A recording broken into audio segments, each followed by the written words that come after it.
Escuchas Planeta Caracol. Estamos en Caracol Radio, avanzamos en Planeta Caracol y sin duda ha sido muy importante la conmemoración del Día Mundial de los Océanos.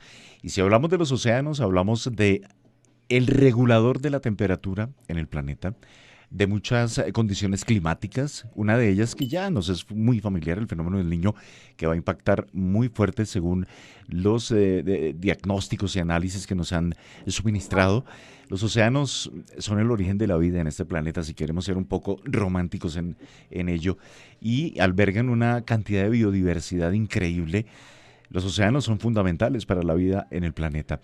Pero para hablar de este tema, nos encanta saludar al señor contraalmirante Darío Eduardo Sanabria Gaitán, secretario ejecutivo de la Comisión Colombiana del Océano. Señor contraalmirante Sanabria, bienvenido aquí a Caracol Radio, a Planeta Caracol. ¿Cómo está, señor? Fidel, muchísimas gracias, muy buenos días para todos los oyentes. Es un gusto atender este llamado porque, como lo mencionas, la celebración de lo que fue el Día Internacional de los Océanos es una fecha conmemorativa muy especial. El regulador climático por excelencia de nuestro planeta Tierra es el océano, y tener la oportunidad de poder explicar y atender esta llamada es un orgullo y una oportunidad única para el suscrito. Claro, ¿no? Y hay algo que yo procuro siempre destacar, y es como ustedes, señor contraalmirante Darío Eduardo Sanabria, pues tienen un poco de investigación científica que cualquiera diría, esto hago parte de la Armada Nacional y mis funciones son otras, pero que la institucionalidad colombiana tenga en el foco, en el lente, la investigación científica de los océanos, el relacionamiento de las comunidades con los océanos, el tema de las condiciones climáticas, en fin, todo ello es de valorar, y a partir de allí asumo cualquier cantidad de información, señor contraalmirante, ustedes tienen en torno a la condición actual de los océanos. ¿Qué podemos decirle a los oyentes de cómo están nuestros océanos hoy por hoy? Bueno, es importante reconocer primero que el territorio colombiano tiene un componente de casi el 45% correspondiente al territorio marítimo. Y ese territorio marítimo tiene una especial significancia para esas comunidades costeras. Esos 47 municipios costeros que Colombia tiene tanto en el Caribe, en el Pacífico y en la zona insular, son los que nos obligan a tener un interés más profundo de conocer cómo esa interacción entre el océano y la tierra generan esos cambios climáticos que terminan, beneficiando o previniendo de manera local el efecto que pudiéramos tener por presencias de huracanes, de oleaje, de frentes fríos, diferentes situaciones del medio ambiente, de la incidencia del océano en tierra que generan cambios en esas comunidades costeras. Ese es el interés principal, y en eso hemos venido trabajando no solamente por parte de la Armada Nacional, sino también de la Dirección General Marítima, de entidades del Estado que tienen como la Unidad Nacional de Gestión del Riesgo, el IDEAM, y la academia, obviamente, porque es un actor principal para hacer un análisis más profundo, estudios que nos permitan prevenir esas acciones que finalmente van a afectar a las poblaciones costeras. Sí, total. He tenido la oportunidad de recorrer varios de los municipios costeros, tanto en el Pacífico como en el Caribe colombiano. Recuerdo, lo más mágico para mí fue llegar a la Ensenada de Utría, estar allá un par de días y ver esa, ahí sí que se ve la amalgama de lo que es esa selva del Chocó biogeográfico, donde nacen o caen chorros de agua que se mezclan con el agua del mar, unas playas en buenas condiciones, pero también uno ve el contraste, señor contraalmirante, y hay unas playas o sectores que están supremamente víctimas, objeto de presión por parte del turismo, de diferentes procesos, y todo lo que hagamos en tierra sin duda tendrá un impacto en el océano. Así es, por ejemplo, temas como la contaminación de los ríos, desechos, en fin, ¿afectan a los océanos? Sí, así es. En efecto, el repositorio final de todos los afluentes fluviales que tenemos al interior del país son los océanos. Entonces vemos cómo desde la capital, todo lo que afecta al río Bogotá termina de manera indirecta afectando al río Magdalena, y el río Magdalena termina desembocando en el mar Caribe colombiano. Esa cantidad de basura demostrada, evidenciada con estudios de técnicos y de la academia ha mostrado cómo ese papel, ese plástico que botamos en el río Bogotá termina siendo una afectación muy profunda en nuestros mares. Es la acumulación de todo el trayecto que tiene alrededor de nuestro continente, lo que llega finalmente a nuestros mares y termina siendo una afectación muy grave para efectos del ecosistema que allí habita.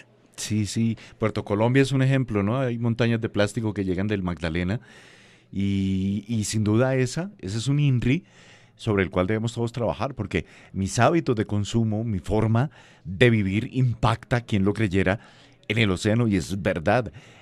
Hablar de reciclaje, de reutilización, de saber disponer de los residuos es fundamental para reducir la contaminación. Señor Contralmirante Darío Eduardo Zanabria, recientemente tuve la oportunidad en Santa Marta de conocer y montar, estar en un buque australiano que se mueve a partir de amonio. Obviamente no contaminan. Sabemos que la navegación marítima pues se mueve la economía. Uy, el altísimo porcentaje de la economía mundial se mueve a través de grandes buques. La muestra es simplemente estar uno un día en el canal de Panamá y ver lo que pasa allí. Pero también se tienen trazas de cómo la navegación afecta a los océanos, las especies.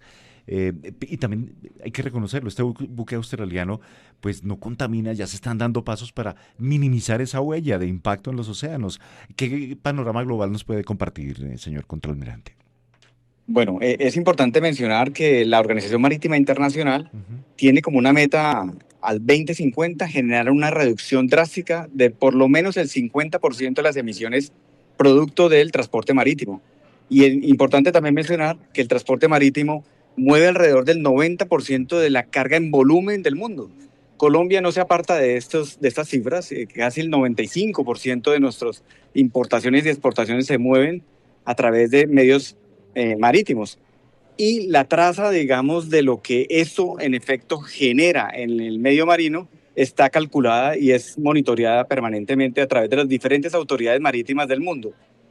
También es importante mencionar que si bien es cierto, en comparación con los otros medios de transporte, el medio marítimo es de los que menos contamina el medio ambiente, es importante también mencionar que se requieren hacer esfuerzos para que ese nivel de contaminación vaya disminuyendo paulatinamente. Es así como Colombia está entrando también en los estudios que permitan hacer cambios, sobre todo en el tipo de combustible que utilizamos, no solamente en las flotas internacionales, sino también en las nacionales. Y allí hay ejercicios interesantes como el de Ecopetrol, que viene haciendo estudios de aleaciones de biocombustibles que generan un menor impacto al medio ambiente marino. Claro, eso es supremamente valioso e importante porque sí o sí se mueve, como lo aclara el contralmirante, el mayor porcentaje de la economía mundial se mueve a través de buques gigantescos y eso está muy bien. ¿Cuáles son las amenazas hoy por hoy, señor contralmirante Darío Eduardo Zanabria, que tienen o que enfrentan los océanos? Entendemos, hay un calentamiento global, ¿esa se enmarca como una amenaza para los océanos en el planeta? Sí, Fidel, en efecto, el cambio climático genera fuertes incidencias, sobre todo en las zonas costeras, pérdida de territorio, y esa erosión costera generada por ese aumento a veces del nivel del mar, pues genera eh, grandes problemáticas para esas poblaciones costeras. Un segundo tema es la sobreexplotación pesquera, que digamos Claro. Colombia tampoco se aparta de ese delito que a veces se presenta por personas inescrupulosas, empresas que hacen ese tipo de actividades, no reconociendo el valor que tiene la veda de pesca de algunas especies o la conservación que se requiere en zonas especiales como parques naturales y zonas, digamos, donde se tiene que tener un especial cuidado en el tipo de pesca autorizada. Un tercer elemento es el que mencionamos inicialmente en esta interesante entrevista y es la contaminación producto que viene desde la tierra. La mayor cantidad de componentes que generan esa contaminación vienen de las escorrentías o de la misma tierra donde la gente arroja ese material contaminante no solo a los ríos, sino directamente al mar. Claro. Entonces esa contaminación genera también un impacto negativo muy, muy, muy fuerte, evidenciado en estudios recientes en las dos costas, tanto Caribe como Pacífico. Sí, no, y es que, eh, contralmirante y oyentes, entendernos como un país que tiene dos océanos es una locura. O sea, Dios nos dio demasiado, seguro. Nos dio demasiado. Las cordilleras, la Orinoquía, la Amazonía, dos océanos. Pues creo que también desde la Comisión Colombiana del Océano, entiendo, están realizando unas labores increíbles con comunidades en el departamento de Sucre, en otros sitios, eh, cambiándonos el chip para relacionarnos de una manera diferente con los océanos. Yo creo que esto es necesario y no importa si vives en Bogotá, en Leticia, en Inírida, donde sea. No, si no vives en una zona costera, pues podemos relacionarnos con el océano. Ustedes están trabajando esa materia, ¿no? Sensibilización. Sí, en especial la sensibilización en las nuevas generaciones. Es Correcto. importante sembrar esa semilla en los colegios, en las universidades, para que se motiven a tener ese cuidado especial con nuestro medio ambiente marino. Medio ambiente que muchas veces es desconocido y que por ende no encontramos esa afinidad de la, de la, de la preservación, de la conservación que requiere este espacio marítimo tan especial. Claro. Señor contraalmirante, esta temporada, arrancó una temporada ciclónica ya en el Caribe, y esto está generando condiciones climáticas particulares. En Barranquilla han dado cuenta de sensaciones térmicas de 40, 42 grados, Montería dice, ocurre lo mismo en Riohacha, bueno, en fin. Pero recuerdo que cuando hubo huracanes, el último que impactó en el archipiélago de San Andrés, Providencia y Santa Catalina, eso tuvo un efecto, no solo allá en la zona insular colombiana, sino en Palomino, pongo el ejemplo porque lo vi, me gusta ir allá y subir a la sierra, y hubo una pérdida de playa increíble, señor contraalmirante. O sea, uno cree que la playa es eterna y que no pasa nada. O sea, hubo ese fenómeno intenso de huracanes y tuvo reflejo en la parte continental. ¿Cómo entender eso? Y digámoslo, también esto es una invitación para comunidades y para todos, para que veamos que el océano es un organismo vivo, el planeta es un organismo vivo. Sí, en efecto, Fidel, esas temporadas de huracanes están ya predefinidas. Ujú. Tenemos una temporalidad que empieza el 1 de junio y termina el 30 de noviembre. Eso no significa que los efectos, digamos, naturales cumplan precisamente esos periodos. A veces se adelanta un poco o se Sí. atrasa un poco. Vemos a veces que incluso en los primeros días de diciembre pudiéramos tener alguna incidencia todavía de huracanes, pero sí nos indica que en esos periodos ya calculados tenemos que tener especial precaución. Existen ya modelos que nos permiten tener una predicción de cuál va a ser la afectación y qué tan grave podría llegar a ser, y eso permite que las diferentes comunidades costeras tengan unos planes de preparación para que puedan mitigar ese efecto negativo que generan esta temporada de huracanes. El caso de San Andrés y especialmente Providencia con el huracán Iota Sí. nos sirvió de una lección enorme porque permitió observar cómo podíamos mejorar esos modelos, cómo podíamos mejorar sobre todo esa interacción entre entidades del Estado para atender una emergencia. Y es así como hoy en día contamos con un protocolo liderado por la Unidad Nacional de Gestión del Riesgo que permite tener ese aviso temprano para que las comunidades se puedan preparar y atender esa emergencia. Qué bien, no, y qué bueno saber ese trabajo mancomunado con la Unidad Nacional de Gestión para la Prevención del Riesgo, señor contraalmirante, porque sin duda toda esa investigación científica, pues la aplican, no se queda simplemente en documentos, en papers, qué sé yo, sino la aplican, la aterrizan y en efecto eso ayuda mucho. Recuerdo también, porque fui ahí después del impacto del huracán a, a Providencia, cómo los manglares fueron digámoslo, la parte de defensa número uno que tuvo la isla, porque mitigó, y el complejo coralino también ayudó a mitigar el impacto del huracán. Si no hubiese sido por los manglares y ese cuerpo de coral que tenemos increíble en esa región de Colombia, la cosa hubiese sido tremenda. ¿Qué lectura tiene a propósito de ese hecho que nos marcó sin duda, contraalmirante? Pues ese ejercicio nos permite evidenciar precisamente cómo son de valiosas esas campañas de Ujú. preservación de nuestros manglares, manglares que Claro. han sido históricamente, digamos, utilizados para madera o acabarlos porque alguna persona pensaba que el manglar le generaba un detrimento en su playa, que quería tener una Ujú. playa limpia, tipo película que a veces nos imaginamos Tipo que Miami. entre... Exactamente, es algo que entre otras cosas vale la pena mencionar, Fidel, Ujú. las playas de Miami son artificiales. Sí, Por eso literal. la gente a veces se imagina que vamos a encontrar eso mismo y no apoyamos, digamos, lo natural. Ujú. Y lo natural es que el manglar esté allí y que lo preservemos, que lo cuidemos porque es el primer elemento natural que nos permite esa preservación de la línea de costa de efectos de no solamente de huracanes, sino también de oleajes fuertes que se presentan con cierta periodicidad en el territorio marítimo. Claro, total. Y hablando de todas estas investigaciones, señor contralmirante Darío Eduardo Sanabria, ¿tienen investigaciones relacionadas con el impacto de, obviamente con todo este cambio climático, el calentamiento global, el cambio o variación de temperatura de los océanos incide en el cuerpo coralino? ¿Los corales se afectan? Tengo entendido que sí, porque ellos requieren unas condiciones de pH, y bueno, en fin, de agua para crecer y para madurar. ¿Se ha estudiado esa materia? Sí, Fidel, en efecto, es un estudio recurrente. Ujú, Inclusive me permite mencionar que hoy en día, con la presencia que Colombia está haciendo en las expediciones antárticas, ujú, hemos encontrado correlaciones de cómo ese cambio significativo en la temperatura de la columna de agua y de las corrientes que desde la Antártida llegan hasta el Caribe generan cambios en especies. Es decir, entre más frío, la corriente de agua sea más fría, mayor cantidad de nutrientes tiene. ujú. Entre más cálida se vuelve, menor cantidad de nutrientes lleva. Ok, Entonces, esa incidencia sí viene siendo estudiada y muestra cómo hay variabilidad en la cantidad de peces que podemos tener en ciertas zonas del territorio marítimo nuestro y en ciertas temporadas. claro. ¿Y si somos juiciosos los pescadores? Lo mencionaba anteriormente, señor contralmirante, pero sí se cumplen las vedas. Yo siento que hay comunidades que son supremamente lindas, juiciosas, eh, y atienden estas vedas, pero sí en términos generales lo somos o ustedes tienen que actuar allí. Así es, Fidel. Encontramos como todo, ¿no? Hay Ujú, comunidades muy juiciosas que incluso generan ejemplo para otras, como también encontramos a veces personas inescrupulosas que hacen caso omiso de la regularidad que hay, de la regulación, perdón, que ujú. existe y generan problemas porque empiezan a hacer actividades que van en contra de la preservación precisamente de esas especies que están en veda. Claro.